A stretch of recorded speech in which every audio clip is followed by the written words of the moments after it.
Okay, so hello everyone. So today we will talk about disciplinary literacy. So first, let's define literacy. What is disciplinary literacy?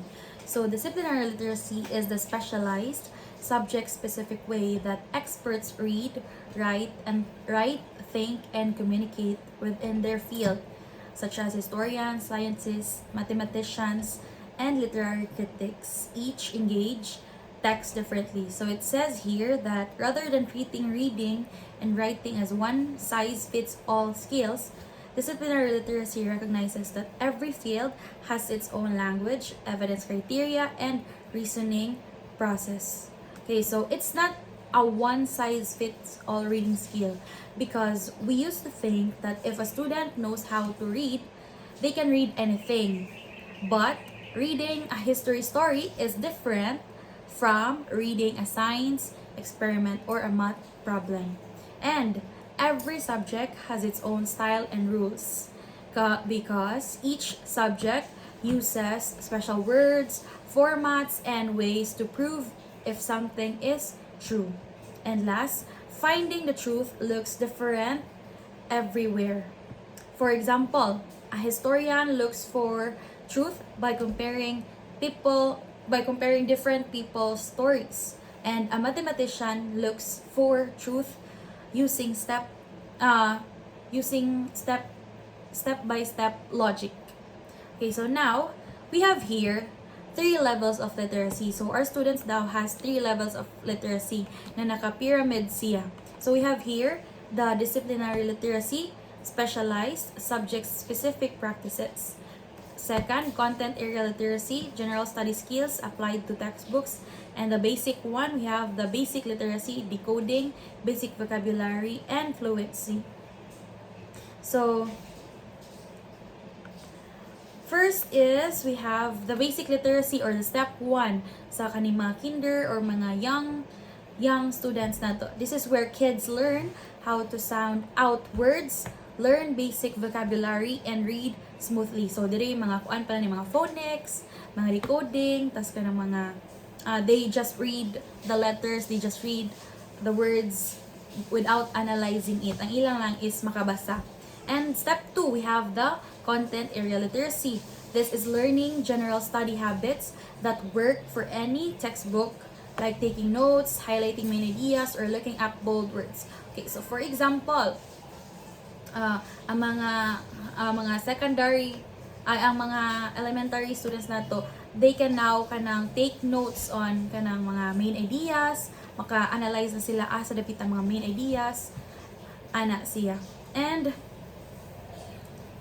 for the last one, we have the disciplinary literacy, which is step 3. This is the highest and most advanced level. So students stop just reading for facts and start asking expert questions. Okay, so diri mag-analyze na sila og who wrote this. Maka-analyze na sila sa literature. Example sa literature. Who wrote this? How, or sa science. How was this test done?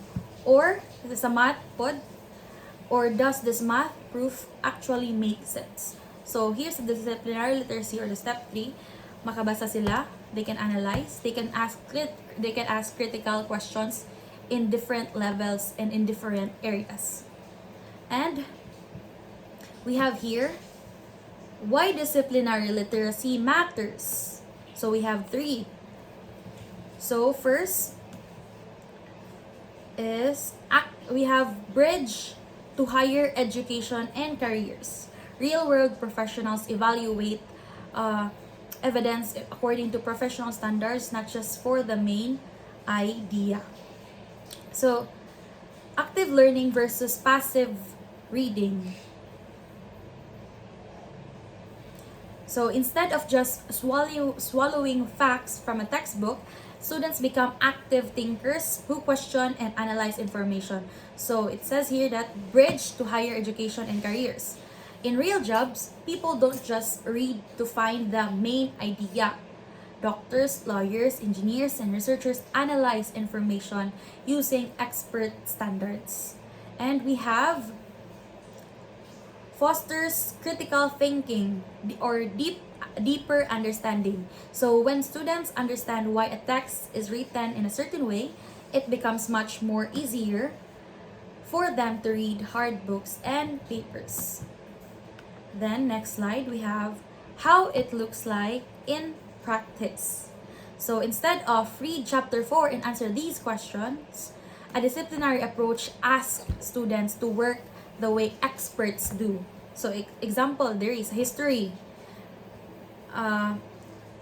A disciplinary approach, ingani siya, compare a soldier's diary entry with an official 1914 battle report to identify discrepancies and bias.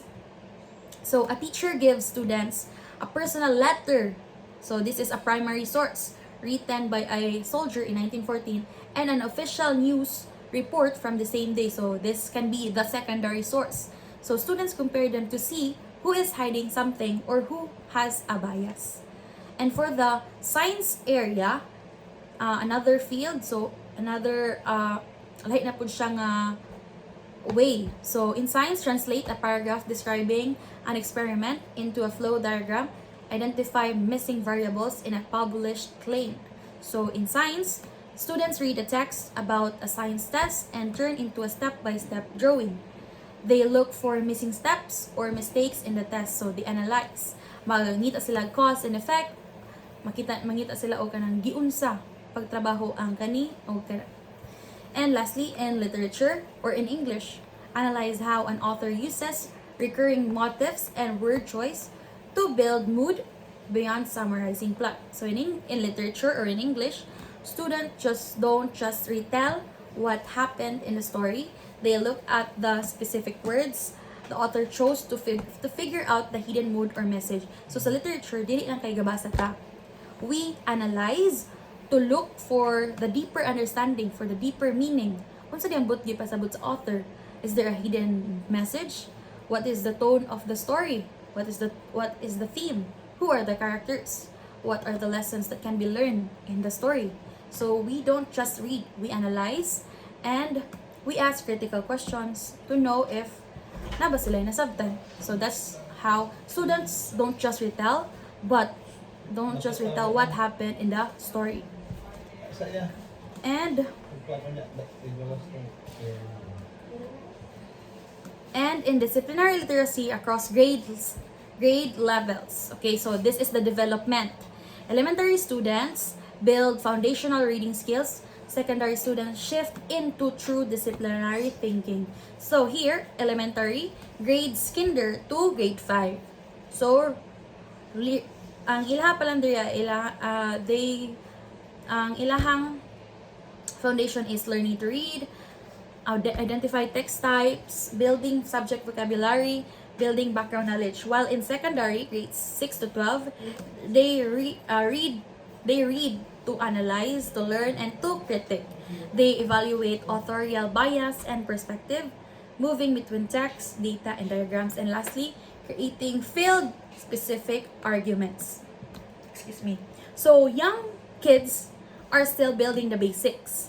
They learn the difference between fiction and non-fiction, practice looking at pictures and charts, and build basic vocabulary in science and history. While in grades 6 to 12 or the secondary level, older students move from learning to read to reading to critique. So they learn to spot author opinions, read charts alongside text, and build arguments using proof. So they analyze na.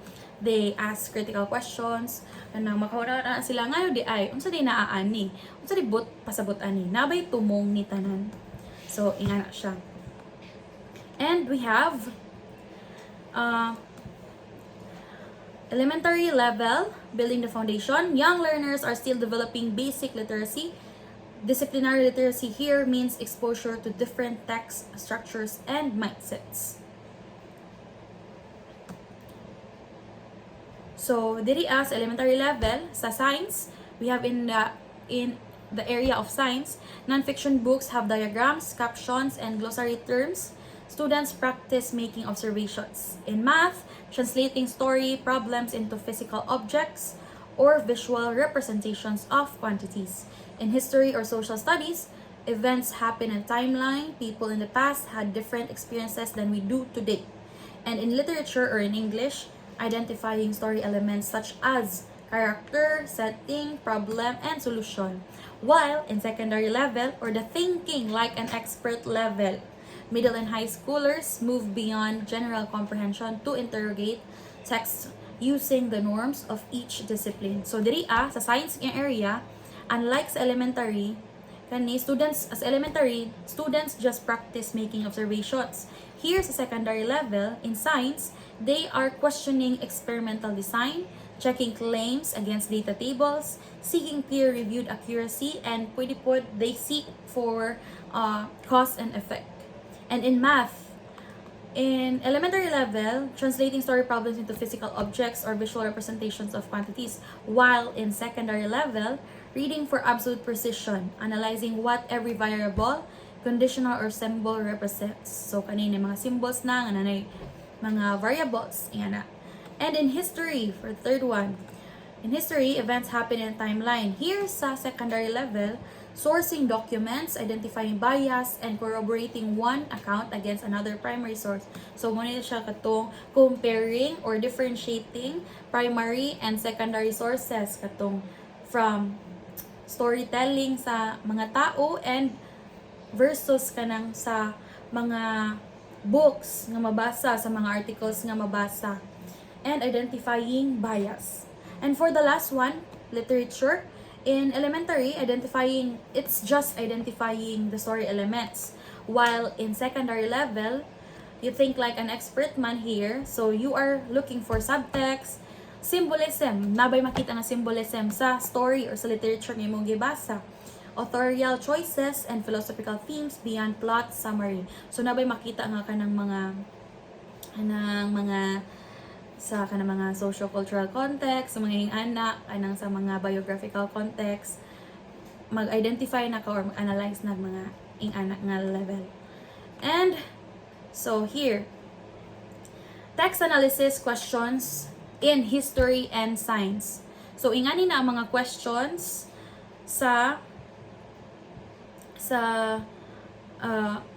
if you are reading like an expert. So history and social studies, sourcing, who wrote this, and what was their role or motive. So naana siya yung mga analyzation. Context, what was happening in the world when it was written. So it's not just kanang basa-basa lang, but there is a question na nga mga ingani nga mag-compare na ta o kanang mga hearsays, mga ingon-ingon sa tao versus sa kanang mga articles na nga publish sa mga books. And sa science, claim and evidence, what claim is made and what data supports it. So, diri pwede na ta maghimo mga experiments. We seek for kanang cause and effect na diri. And sa methodology pod na pwede pa siya to ask question, how was the data collected? Were variables controlled? So, na namin ang mga level. And here sa mathematics, we ask for precision, logic, relationships, validation. So precision, what does each variable or symbol represent? Logic, what is given, what is needed, and what is redundant. In English pod in literature, authorial intent, why this word, structure, or device over another? Sa perspective, who tells the story and how does that shape it? There's English and literature, we analyze siguro kanang mga who tells the story, POV, and how does that shape naabay ka ng connection ang POV niya sa literature. Sa theme, what larger human truth or motive does it explore? Sa theme, naabay mga hidden message, naabay mga deeper message pang pasabot ang author para ani. And tone, how does the tone affect the mood of the piece? Okay. So when you are reading a story, reading history mo to siya. So we need to analyze the sourcing, the context, the corroboration, o subtext. And when reading science, we analyze the claim and evidence, the methodology, and integration. And here, when reading like an expert sa math and literature, we analyze precision, logic, and validation. So, for the last slide, we have conclusion, redefining what it means to be literate. So, disciplinary literacy moves education past the idea that reading and writing are generic skills taught only in language arts. Every subject has its own culture, vocabulary, and standards of evidence. So, in general literacy, learn to read and write, surface comprehension, general reading strategies, one size fits all approach. So in general reading, it is just reading words to get simple understanding. Here in disciplinary literacy, we think, we read and write like an expert. So we critical evaluation of evidence, subject-specific inquiry methods, and tailored questions for each field. So here in disciplinary literacy, we give students the power to think.